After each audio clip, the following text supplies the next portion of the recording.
ఉదయగిరి మండలంలోని పుల్లాయపల్లి గ్రామంలో ఏర్పాటు కానున్న రిలయన్స్ సిబిజి ప్రాజెక్టుకు కేటాయించిన స్థలాన్ని ఉదయగిరి శాసనసభ్యులు కాకర్ల సురేష్ ప్రత్యక్షంగా పరిశీలించారు. ఈ సందర్భంగా గ్రామ ప్రజల అభ్యంతరాలు, సందేహాలు, సూచనలను ఆయన విని సంబంధిత అధికారులతో చర్చించారు. ప్రజలకు ఎలాంటి ఇబ్బందులు కలగకుండా తగిన చర్యలు తీసుకుంటామని హామీ ఇచ్చారు.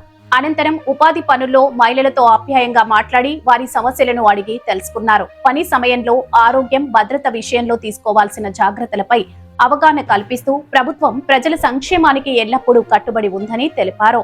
రిలయన్స్ సిబిజి ప్రాజెక్టు ఏర్పాటు ద్వారా పుల్లాయపల్లి గ్రామానికి ఉపాధి అవకాశాలు పెరగడంతో పాటు రోడ్లు, మౌలిక వస్తువులు మరియు గ్రామ అభివృద్ధికి మరింత ఊతం లభిస్తుందని పేర్కొన్నారు.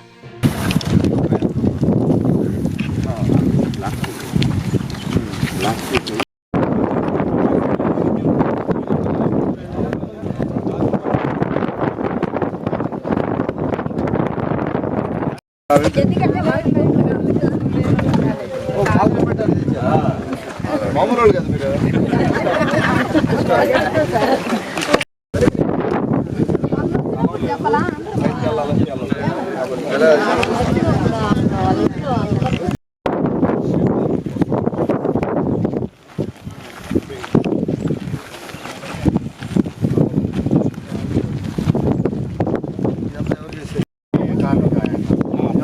ఎక్కడో చూడండి.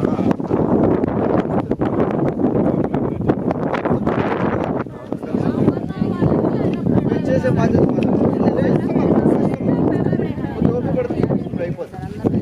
ఈ టైంలో అయిపోతుంది. ఒకరు మాట్లాడండి. ఈ టైంలో అయిపోతుంది. చెరువులో కొద్దిగా ఉన్నాయా?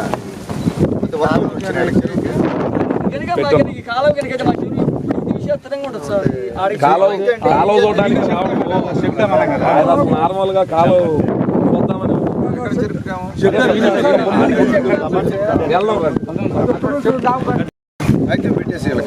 పెట్టేసింది సార్.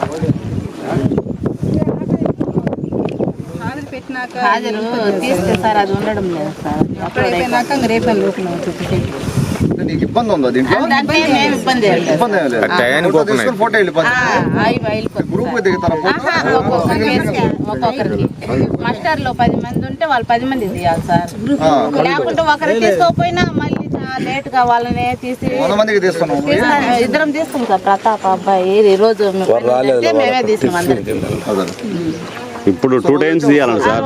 ఇప్పుడు మస్ట్ ఎక్కాలంటే 2 టైమ్స్ తీయాలండి సార్. 6 గంటలకు వచ్చేస్తారు. ఇంట్లో పని అది ఎట్లా మీరు? సార్ 6 గంటలకల్లా పని కాడ ఉండాలి. ఆయన చెరువు ప్రెసిడెంట్ సార్. ఆయన ఒక విషయం మీద వచ్చాను నేను అడిగి, అందుకే మిమ్మల్ని పలకరించమని చేస్తున్నాం. పుల్లాయపల్లి 350 గడపలకి అందరికి పొలాలు చూసుకుంటే కొంతమందికి ఎకరా పొలం ఉంది, కొంతమందికి పొలాలు లేవు. ఇదంతా ఐడెంటిఫై చేస్తున్నారు ఎంఆర్ఓ గారు. ఎవరెవరికి పొలాలు లేవు అనేది ఐడెంటిఫై చేస్తారు. ఒకటి. రెండోది, ఇవన్నీ పక్కన పెడితే అసలు ఈ రిలయన్స్ ఏందనేది చెప్తాం మీకు అర్థమయ్యేదానికి అందరికీ కూడా. రిలయన్స్ కంపెనీ వాళ్ళు 50 టన్నులు అంటే 50 టన్స్ పర్ డే అంటే గ్యాస్, ఇప్పుడు మనం వంట గ్యాస్ ఉంది కదా, సిలిండర్లు ఉంటాయి కదా, ఆ టైప్ ఆఫ్ గ్యాస్ ఇది. అది ప్రొడ్యూస్ చేస్తారు. అది ప్రొడ్యూస్ చేసి ఎట్లా చేస్తారంటే ఈ పొలంలో నేపియర్ గ్రాస్ అంటారు, దాన్ని గ్రాస్ పండిస్తారు. గ్రాస్ పండించి ఆ గ్రాస్ని దానికి ఇస్తారు, మెటీరియల్ ఇచ్చి ఫ్యాక్టరీ అనమాట. అది జీరో, అంటే ఎక్కడ కూడా పొల్యూషన్ కానీ ఏ రకమైన ఇబ్బంది ఉండదు. అంటే ఫార్మాసిటికల్ కంపెనీల మాదిరిగా పొల్యూషన్ కావడం అటువంటి ఏమి ఉండదు అనమాట. జీరో ఎన్విరాన్మెంట్ ఫ్రీ అనమాట ఇది. దాంట్లో దాదాపుగా 300 కోట్లు వాళ్ళు ఇన్వెస్ట్ చేయబోతున్నారు. 300 కోట్లు అంటున్నారు. మొత్తం 50 TBD ఇన్వెస్ట్ చేసి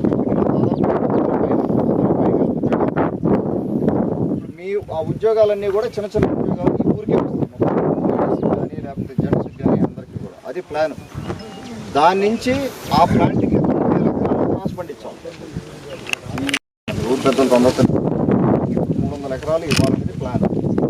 డిస్కషన్ సార్ ప్లాన్ అది.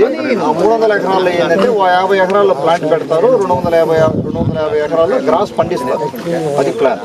సో వీళ్ళు కొన్ని ఇబ్బందులు చెప్పారు విలేజర్స్, దానికి కెమెరా గారు అందుకనే వచ్చింది. అది మాట్లాడి అసలు ఎట్లా చేయాలి, దీన్ని ఏ రకంగా చేయాలి. కానీ ఆ ప్లాంట్ ఇక్కడికి వస్తే మటుకు రోడ్లు పడతాయి, ఉద్యోగాలు వస్తాయి, ఒక రకమైన డెవలప్మెంట్ పెరుగుతుంది, మీ ల్యాండ్ వాల్యూ పెరుగుతుంది, మీ జీవితాలు బాగుపడతాయి. వాస్తవంగా అయితే అది జరిగింది. ఎక్కడ పెట్టలా వాళ్ళు లక్కీగా మనకు వస్తున్నారు. మనం కన్విన్స్ చేసి తీసుకొచ్చేవాడికి ఆంధ్రాలోనే పెద్ద ప్లాంట్ అవుతుంది. సో ఊరికి మంచిది, ఉదయగిరి మండలానికి కూడా మంచిది. చూసుకొని అదొకటి అందరూ కూడా మీరు పెద్దలందరూ ఇక్కడ ఉన్నారు ఆలోచించుకుంటే అదొకటి పక్కన ఉంది. రెండో పక్కన దీన్ని ఎట్ట చేయాలి ఏంది అనేది మన నాయకులు చెప్పింది కూడా వాస్తవం. పొలాలు అందరికీ లేవు, ఇది మేతపారం కింద వాడుతూ ఉన్నారు కాబట్టి ఇది అన్ని అడ్జస్ట్ చేసుకొని ఎట్ట చేయాలనేది ఆలోచన చేస్తాం. అది సరే ప్రస్తుతానికి జరిగేది అది. సరేనా?